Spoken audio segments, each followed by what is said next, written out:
I think there's many things that we can do actually, but I think the first thing we have to do is recognise this for the humanitarian crisis that it actually is. That globally, within our own countries, our communities, our family units, socially, that there has been this normalisation of violence against women and girls that has allowed it to become a crisis, a social crisis, a health crisis, a crisis of livelihood, of identity, of safety. It is not okay that the most unsafe place for women and girls to be is within their own homes. And yet that's a reality. So we have to recognise this as a humanitarian crisis. But we also have to be brave enough as individuals, communities, Aotearoa New Zealand, as mentioned globally and politically, that actually we've normalised this.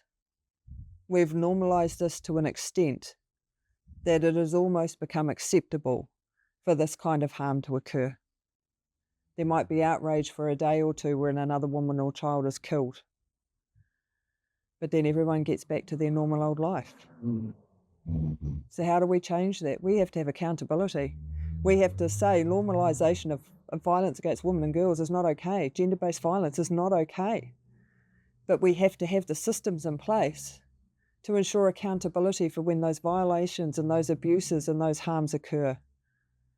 Rather than just seeing it, grieving for a moment, feeling sad, getting on with our lives, we have to stand up as humanity and go, this is not okay anymore. This is not okay. You know, I really, really can't tell you because I've never experienced it. But what I think I probably can say is I think I know what it might feel like. It might feel like safety. It might feel like opportunity.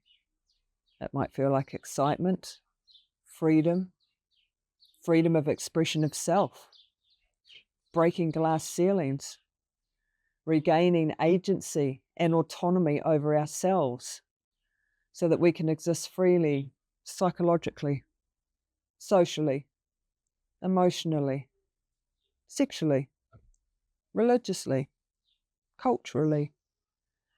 Every single identity that woman can carry would be ours to carry as we wish. Imagine the world we would live in if every single human being recognised and honoured the beautiful capability and power of what it is to be a woman. What a different world it would be. So step into your power, reclaim your mana and your dignity, and go and reach for the stars and be who it is that you want to be. I remember talking to someone once after I was in the depths of despair around how someone that had violated me. And I told a friend, you know, this person had taken my dignity from me. And this incredible friend turned around and said to me, no one ever took your dignity from you because it's no one else's to take. No one can ever take something that is yours, that is the essence of who you are, that is a part of who you are as a woman. And so, no, it wasn't taken from me. I just buried it deeply, deeply within me until it was safe to bring it out again. And it was safe enough to stand in the power of my own journey, my own story. I turned my story of victimization into a story of victory, and we can all do that. You know, we need to stand together and raise this incredible power of womanhood. I have this saying, the last sentence in the end of my book, and it says, contrast is a blessing, for we can never truly appreciate the beauty of the light if we have not first walked in the darkness. So for everyone that has ever been hurt, any woman that has ever been violated, please know that we can reclaim self, that we can turn victimization into victory. We can use our stories to make a difference in the lives of many, many other women and girls, so that actually when our girls grow up, they can stand on our shoulders. They can walk in the footsteps of what it is that we have achieved because we had the courage to tell our stories. I would say to you, please recognise the incredible treasure that you are that you can do anything that you want to do. You can be anything you want to be.